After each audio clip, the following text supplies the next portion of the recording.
Paningkamot sanan panagiusa amoy magraya sa kausaban para sa Universal Healthcare Program sa probinsya.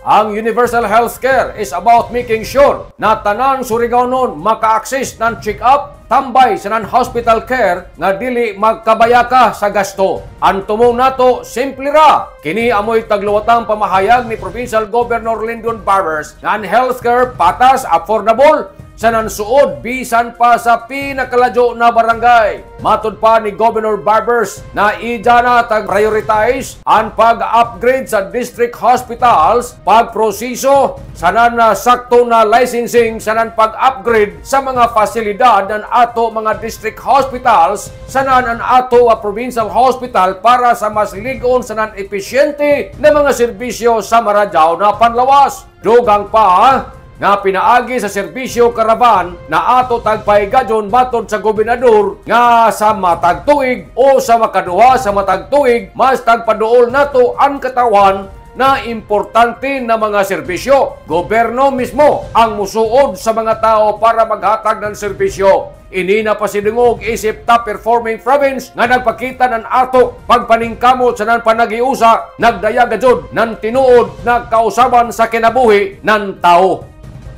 Nanukad gikan diri sa Kapitolyo, ini si Marek Sinars Marconsi Vlogs, Mario Conales Murlan Mulaong. Salamat, Maradjao na adlaw, natong tanan.